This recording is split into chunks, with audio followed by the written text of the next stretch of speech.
High good morning everyone पग्नेन्स डेमा स्वागत छ तपाईँहरूलाई। सो यतिखेर म चाहिँ भर्खरै सुत्न लाग्यो है। तर कस्तो अवस्थामा भन्ने यस्तो काम लाग्दैन। पारिबाट रिटर्न आइरहेछ, कहाँबाट रिटर्न आइरहेछ, यहाँ रिटर्न आइरहेछ है।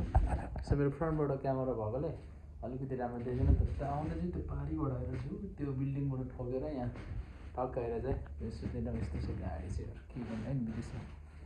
अनि अब ड्युटीबाट म बिहान 4 बजे आएको, 4 बजेबाट अहिलेसम्म यहाँ एउटा भिडियो अपलोड गर्न लाग्छु मैले चाहिँ। लगभग भइसक्यो। यहाँ तपाईँले देख्न सक्नुहुन्छ ग्रिन ग्रिन ग्रिन ग्रिन अहिले युट्युबले अपडेट गरेको छ है। स्टुडियोमा तपाईँले के ट्याक्सहरू कस्तो छ सबै देखाइदिन्छ त्यहाँनिर। मिलेको छैन भने अलिकति यल्लो यल्लो जस्तो होइन, अनि अझै मिलेको छैन भने रेड, अनि मिलेको छ भने चाहिँ ग्रिन छ। तर मेरो आइक्यूमा चाहिँ यसमा चाहिँ थोरै कति धेरै कम छ यार, यो धेरै होइन 92 छ। 92मा अब कति चाहिँ पुगेन, 8 मात्रै पुगेन है।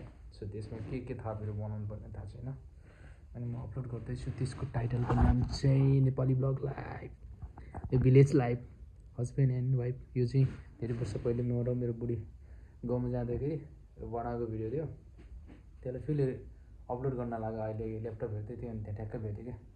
अहिले चाहिँ अब म चाहिँ विदेशमा, बुढी नेपालमा, अनि त्यही भएर जस्तो म अब चाहिँ मेरो डेली भ्लग जस्तै बनाउँदैछु। डेली भ्लग जस्तै होइन, भ्लग बनाउँदैछु।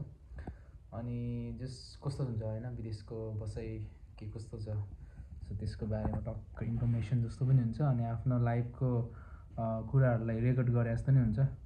अब जिन्दगी त पहिले म कहाँ थियो अहिले कहाँ आइपुग्यो होइन, त्यही भएर अलिकति रेकर्ड गरेर राख्यो भने चाहिँ यसो टक्क हेर्न मिल्छ नि त।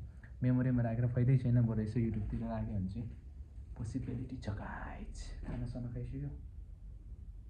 म चाहिँ 7th फ्लोरमा भयो, माथि 7th फ्लोरमा एउटा बेड त्यहाँ छ, एउटा यहाँ छु मेरो चाहिँ। अनि टक्क म चाहिँ भिडियोहरू एडिट गर्दैछु, 1-2वटा कामहरू छ मेरो। अनि त्यो सकिसकेपछि यस्तो ठाउँमा सुत्ने भनेको ठ्याक्कै घाम लागेको यस्तो ठाउँमा सुत्नु भएछ, घाम लागेको ठाउँमा। बेड चाहिँ यहाँ छु, फलामको बेडमा टक्क। अनि अहिले म गीत सुनिरहेको थिएँ, क्या एनर्जी आइरहेको थियो गीत सुन्दै टक्क काम गर्दै होइन, क्या मजा आइरहेछ। सो तपाईँ यदि नयाँ हुनुहुन्छ भने चाहिँ यस्तो थम्स अप दिनु अनि टक्क रातोमा थिच्नु, यति भयो भने चाहिँ मलाई पुग्छ। पछि अलिकति बबल भिडियो आउनलाई त तपाईँहरूलाई नि हल्का दिनु पऱ्यो नि त होइन, सब्सक्राइब दिनु पऱ्यो। See you guys, love you all, take care, because nobody care you.